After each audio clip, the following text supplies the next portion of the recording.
ایک باپردہ عورت نے فرانس کی ایک سپر مارکیٹ سے خریداری کی اور اس کے بعد وہ عورت پیسوں کی ادائیگی کے لیے لائن میں کھڑی ہو گئی۔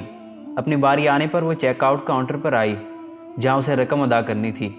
وہاں اس نے اپنا سامان ایک ایک کر کے کاؤنٹر پر رکھ دیا۔ چیک آؤٹ پر کھڑی ایک بے پردہ مسلم لڑکی نے اس خاتون کی چیزیں ایک ایک کر کے اٹھائی اور ان کی قیمتوں کا جائزہ لینے لگی۔ تھوڑی دیر بعد اس نے نقاب والی خاتون کی طرف ناراضگی سے دیکھا اور کہنے لگی، ہمیں اس ملک میں کئی مسائل کا سامنا ہے۔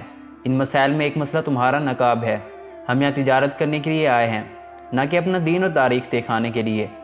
وہ مسلم عرب عورت جو نام و نہاد روشن خیال تھی، اپنے بےہودہ تقریر جھاڑے جا رہی تھی کہ اگر تم اپنے دین پر عمل کرنا چاہتی ہو اور نقاب پہننا ضروری سمجھتی ہو تو اپنے ملک واپس چلی جاؤ۔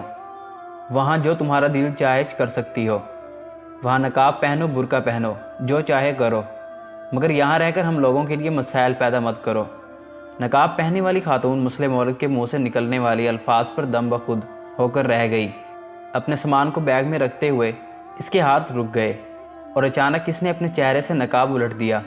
کاؤنٹر پر کھڑی لڑکی اس کا چہرہ دیکھ کر حیران رہ گئی کیونکہ نقاب والی لڑکی کے بال سنہری اور آنکھیں نیلی تھی۔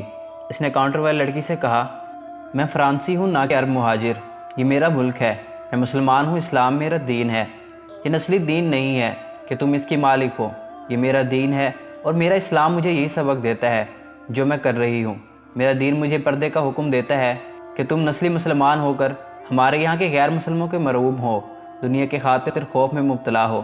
مجھے کسی کا خوف نہیں ہے، مجھے صرف اپنے اللہ کا خوف ہے اور اپنے پیارے نبی صلی اللہ علیہ وسلم کے حکم سے محبت ہے، اور حکم کو پورا کرنے میں مجھے کسی کی پرواہ نہیں۔ بات کچھ اور نہیں، صرف اتنی ہے کہ تم جیسے پیدائشی مسلمانوں نے اپنا دین بیچ دیا ہے اور ہم نے خرید لیا ہے۔